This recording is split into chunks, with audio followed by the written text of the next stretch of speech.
अक्सर लोग कहते हैं यार ये दुनिया बहुत बुरी है। यहाँ किसी का कुछ नहीं हो सकता, ये चाहकर भी कुछ नहीं कर सकते। ऐसी तमाम बातें हैं जो हमें कभी ना कभी सुनने को जरूर मिलती है। लेकिन क्या किसी ने सोचा है कि लोग ऐसा क्यों कहते हैं? ऐसा तभी होता है जब कोई कार्य उनके मन मुताबिक नहीं होता, तभी ऐसा शब्द मुंह से निकल पड़ता है। लेकिन लोग क्या कभी ऐसा बोलने से पहले सोचते हैं कि क्या वास्तव में ये दुनिया इतनी बुरी है? आप इस दुनिया को जिस नज़र से देखोगे ये दुनिया वैसी ही दिखेगी।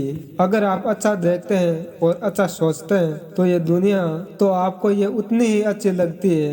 यानी वास्तव में ये दुनिया इतनी बुरी नहीं है, ये हमारी सोच पर निर्भर करता है। इसीलिए लोग इस दुनिया को अच्छा बनाना चाहते हैं। पहले खुद को बदलना होगा। यदि आप बदल गए तो निश्चय है ये दुनिया भी बदल जाएगी। बस जरूरत है एक कोशिश की और पहल की। तो आइए दोस्तों, इसी सोच पर आधारित एक कहानी सुनाता हूँ, खुद को बदलो दुनिया को नहीं। बहुत समय पहले की बात है, एक राजा राज करता था। उसके राज्य में सभी सुखी थे, सभी प्रजा अपना सुखपूर्ण जीवन व्यतीत करती थी, जिसकी चर्चा राज्य के मंत्री राजा से अक्सर किया करते थे, जिसे सुनकर राजा खुद को गौरवान्वित महसूस करता था।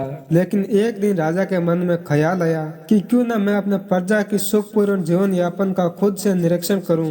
इसी विचार के साथ राजा ने कुछ मंत्रियों के साथ पैदल ही राज्य के भ्रमण पर निकल गया और प्रजा के लोगों से सुखमय जीवन का हालचाल लेने लगा। और फिर लोगों से हालचाल लेने के बाद नगर के कई स्थानों में घूमने के पश्चात वापस महल लौट गया। और पैदल भ्रमण के पश्चात राजा काफी थक गया था, लेकिन पैदल घूमने के कारण राजा के पैरों में असहनीय दर्द और छाले भी पड़ गए थे, जिसकी शिकायत अपने मंत्रियों से की और कहा नगर के सभी लोग खुशहाल तो है, लेकिन नगर की सड़कें काफी कठोर और पथरीली है, जिसके कारण मुझे जब इतना कष्ट हो रहा है तो मेरी प्रजा को इससे कष्ट होता होगा। ऐसी सड़कों पर पैदल चलना दुभर है। इन सब बातों को ध्यान में रखते हुए राजा ने आदेश दिया कि नगर के सारे सड़कों को चमड़े के कवर से ढक दिया जाए, ताकि लोगों के चलने में परेशानी न हो। राजा के इस फरमान को सुनकर सभी मंत्री चिंतित हो गए और सड़क को चमड़े से ढकने के लिए न जाने कितने प्राणियों की हत्या करना पड़ेगा और एक कारण बहुत पैसा भी व्यर्थ होगा। किसी को कुछ समझ नहीं आ रहा कि राजा के आदेश का क्या किया जाए। लेकिन उन मंत्रियों में एक बुद्धिमान व्यक्ति राजा के पास आकर बोला,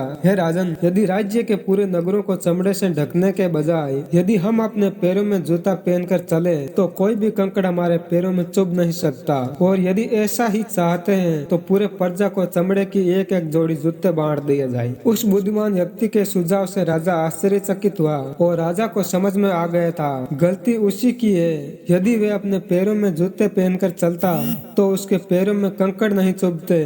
और इसी तरह इस दुनिया को बदलने से पहले खुद को बदलना आवश्यक है। दोस्तों, अगर वीडियो पसंद आया तो वीडियो को लाइक और चैनल को सब्सक्राइब कीजिए, साथ ही बेल आइकन दबा दीजिए ताकि आगे आने वाली वीडियो आपको समय पर मिलती रहे।